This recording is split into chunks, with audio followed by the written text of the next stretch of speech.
Welcome to 2.1 Solving Equations, the addition principle. So we're really kind of moving into more of what I would consider to be the algebraic side of things, rather than getting the pre-algebra developed like we were in the last module and kind of writing out number sentences, working on problem-solving techniques. We're going to be moving right into some algebraic type stuff. So this is going to be the format of most of these sections, especially in the beginning. There's some definitionary stuff that I'm going to be talking about in the beginning.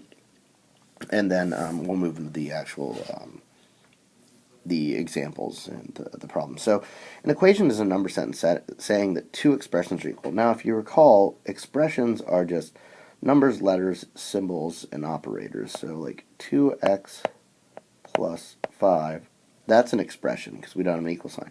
As soon as we put says equal to another expression like 3x minus 7, now we have an equation, and we're going to try to solve these equations. And the addition principle is the technique we're going to be using in this particular section to solve things. Now, any replacement number or other for a variable that makes an equation true is called a solution.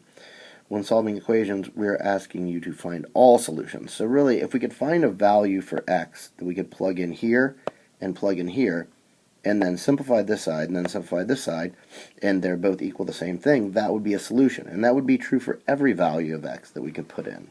Okay? And then equations with the same solution set are called equivalent equations.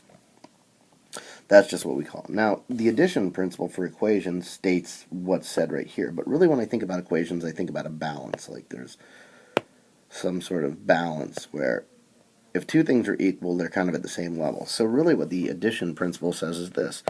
If I put 5 pounds over here, well, this side over here is going to start going down unless I put 5 pounds over here as well. That is, if we add something to one side of the equation, that is, this could be an expression over here, we have to do the same thing to the other. And same thing if we take it off.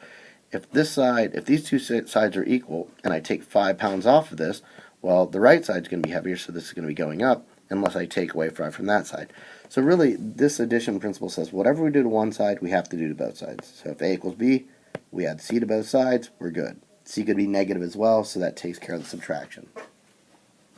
So that's what we're doing. So now we're just going to get into some of the problems like the ones that you're going to be seeing in your homework. So the first two, we're determining whether the given number is a solution. So here we want to know, is 21 a solution for t plus 17 equals 53? Well, we can always check by substituting this value in for our variable. So if we plug 21 in for t, 21 plus 17 equals 53. Now 21 plus 17, that is going to give us 38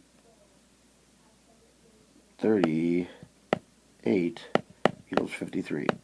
Does 38 equal 53? Well, no, it doesn't. So 21 is not a solution. So when we're determining whether something is a solution, we're going to plug it in and see if it gives us a true statement. Now, on the second one, we're asking, is negative 10 a solution for this equation? 7 times y minus 1 equals 60. Well, the way we're going to find out is through substitution again. Plugging this in for y. So we have 7, negative 10 minus 1 equals 63. We're going to use the order of operations to simplify in the parentheses first. Negative 10 minus 1 is negative 11, so we have 7 times negative 11 equals 63. And finally, we do multiplication here. 7 times negative 11 is negative 77.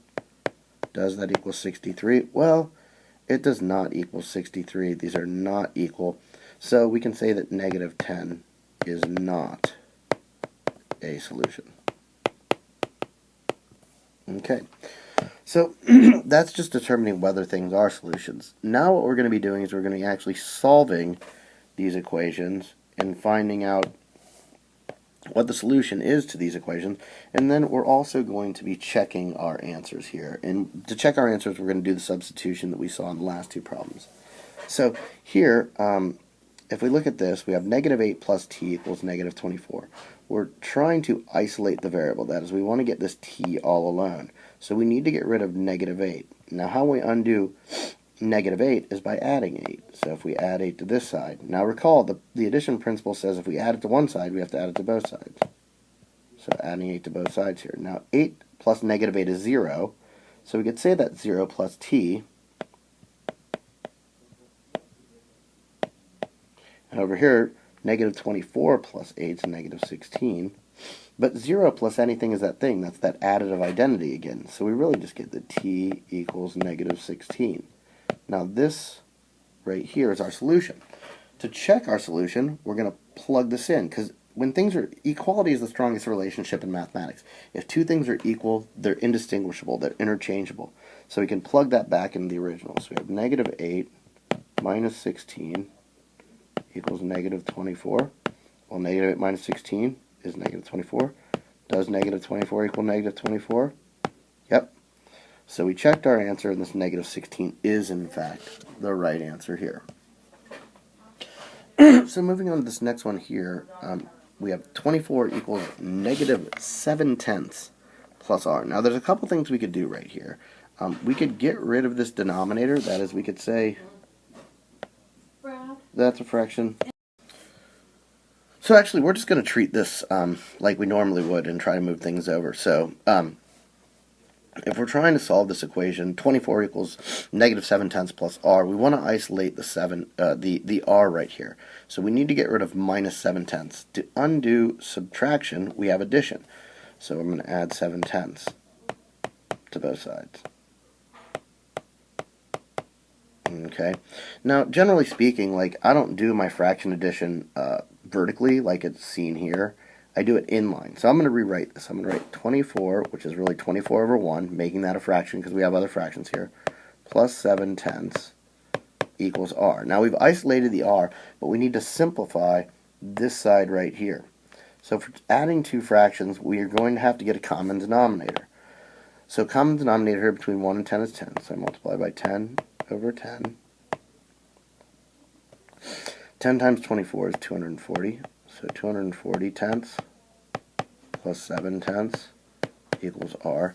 Now that we have that common denominator, we can add those two numerators together and get 247 tenths equals r. Okay, so this is our solution. Now if we want to check this, we're going to plug this back into r. So we go back to this original equation right here, plug in our values. So does 24 equal negative 7/10 plus 247 tenths? Well, let's see. Good news is we already have the common denominator right here, so we don't need to find that. So 24 equals, combining the numerators, negative 7 plus 247 is 240 over 10. 240 divided by 10, 24. So we get 24 equals 24. And we're good. That is our check for that one right there. Okay, so we got a couple more problems here on this page, and we'll just kind of